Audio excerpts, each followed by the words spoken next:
Welcome to part 13 of Come Follow Me. Come and follow me. Come, follow me. Let's go meet Matthew. January the 5th, 2025 by man's calendar.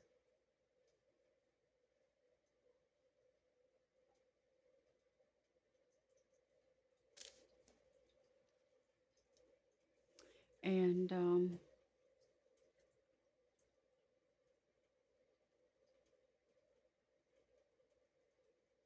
I want to recap verse 14 and 15 of chapter 7 of Matthew.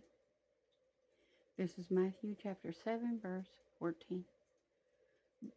Because straight is the gate and narrow is the way which leads to life, and few there be that find it.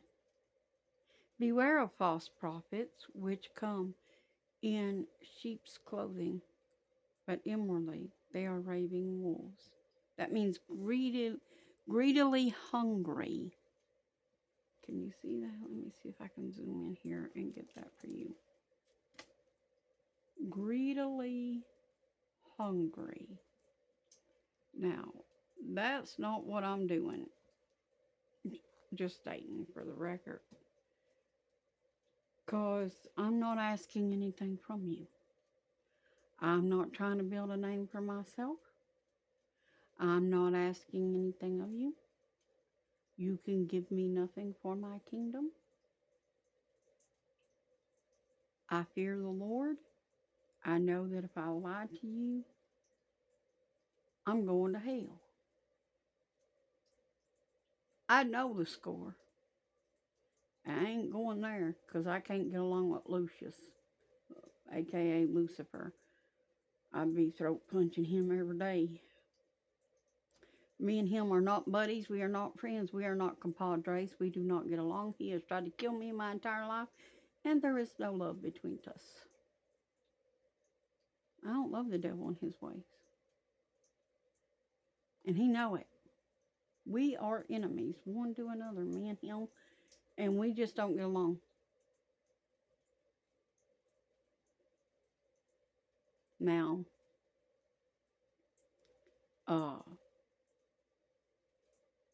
thing is, I'm bold, I'm brash, I'm honest to a fault, and I'll tell people the truth, cut dry. I don't try to sugarcoat it. I just cut it as it is and I go. And a lot of people don't like that. I am not trying to make a name for myself. There is nothing that I want in this world except for to be with my Lord Jesus. And the devil cannot give me that. You cannot give me that. And my lying to you cannot give me that. Coming to you as a wolf in sheep clothing will not give me that.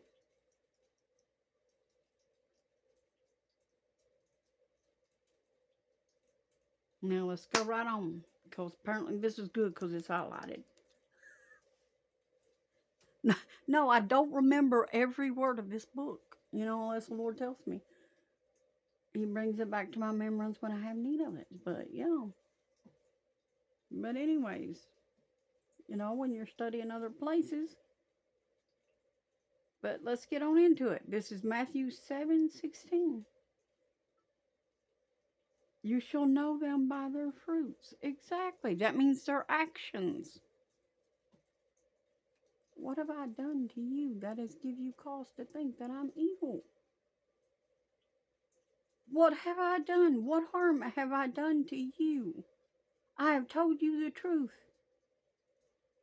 even though you would hate me. So, what harm have I done to you?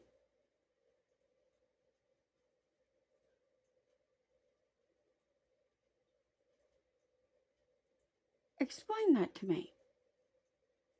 If I have told you something from the Lord, what harm have I done you?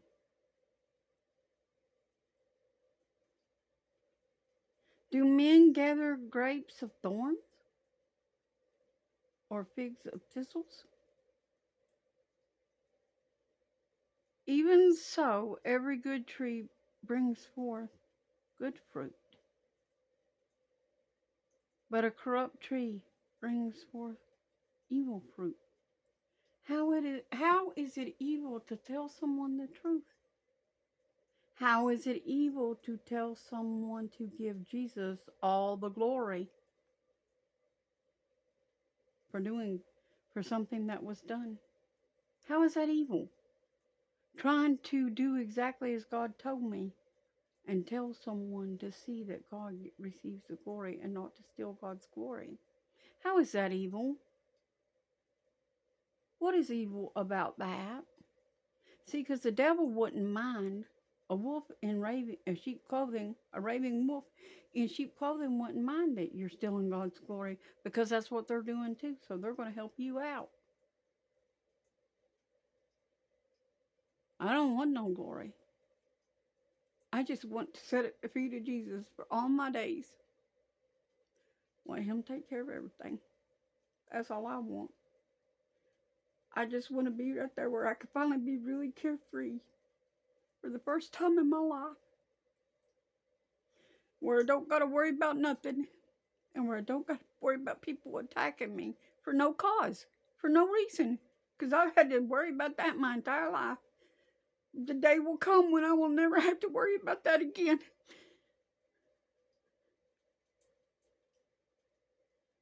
That day will come. And it's not too far off.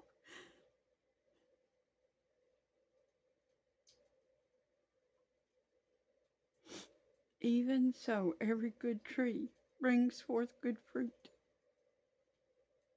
But a corrupt tree, which is rotten, a corrupt tree brings forth evil fruit. What evil have I brought forth to cause you to call me evil? What evil have I done? Show it to me.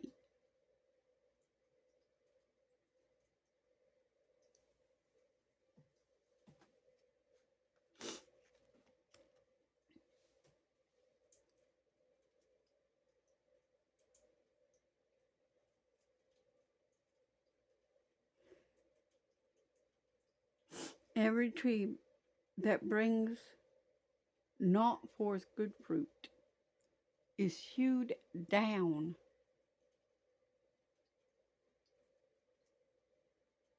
and cast into the fire. Some of y'all getting ready to go in the fire. Know that.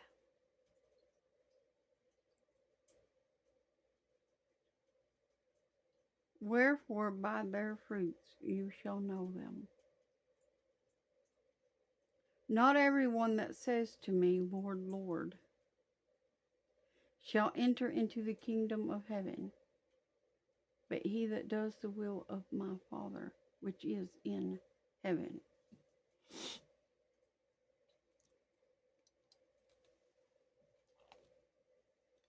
Many will say to me, yes, indeed.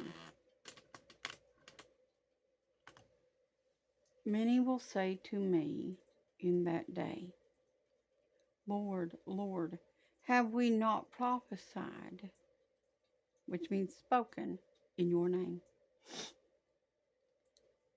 And in your name cast out devils?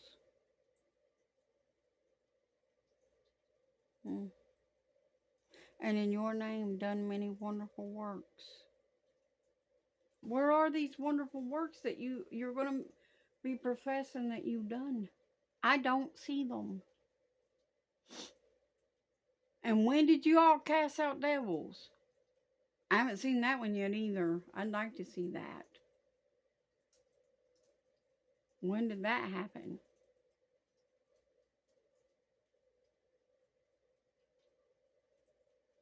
And when did you speak for the Lord and not to build up a name for yourselves?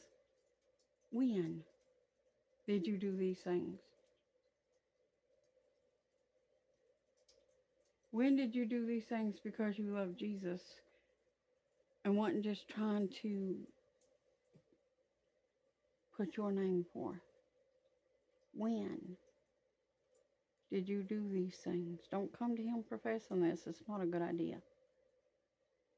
Because I have it on good authority that you will be in trouble if you do that.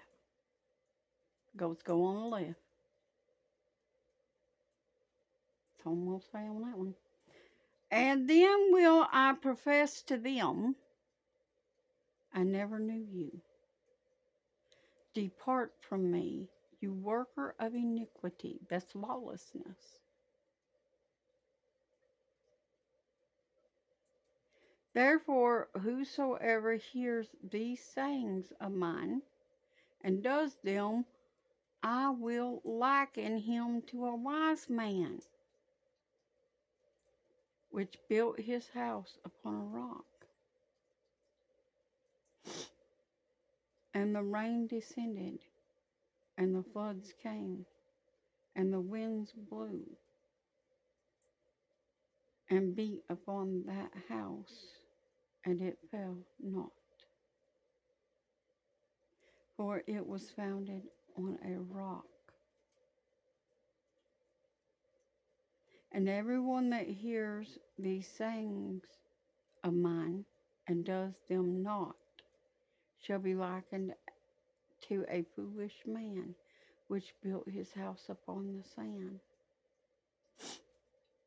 And the rain descended, and the floods came, and the winds blew and beat upon the house, and it fell, and great was the fall of it.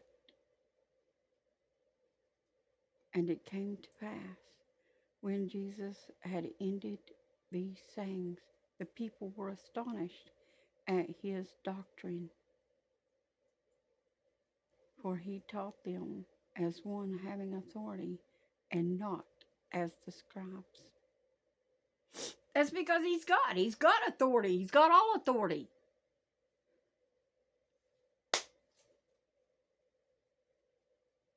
The wise man built his house upon the rock. The wise man built his house upon the rock. The wise man built his house upon the rock. And the house on the rock stood firm. Oh, the rains came down and the floods came up. The rains came down and the floods came up. The rains came down and the floods came up. But the house on the rock stood firm. The foolish man built his house upon the sand. Foolish man built his house upon the sand. Foolish man built his house upon the sand. And the house on the sand went flop. Oh, the rains came down and the floods came up. The rains came down and the floods came up. The rains came down and the floods came up. And the house on the sands went flop. Yep, indeed. That was an old song from years ago when I was a child. Surprised I remembered that much of it. There may be more to it than that. I don't know. That's the only parts I ever learned. So, that's just a little thing. But my granny couldn't read or write, and she taught me what she could. Her and my mama. My mama could read and write, but she was busy a lot because she was trying to raise us three young'uns pretty much by herself. And my granny was what help she had, and my great-grandmother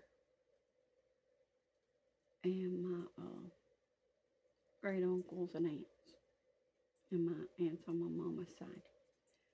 All of them was on my mama's side and what tried to help raise us young'uns, but they didn't have much education. They did what they could, and I'm grateful for that. Don't misunderstand me. I am thankful for everything that God gave me and all the people He gave me. That made me who I am. I am grateful for that. I miss them a great deal. Anyways, I will see you in the next part as soon as I get a chance to get it up. And we'll be starting with chapter 8 of Matthew. See you there.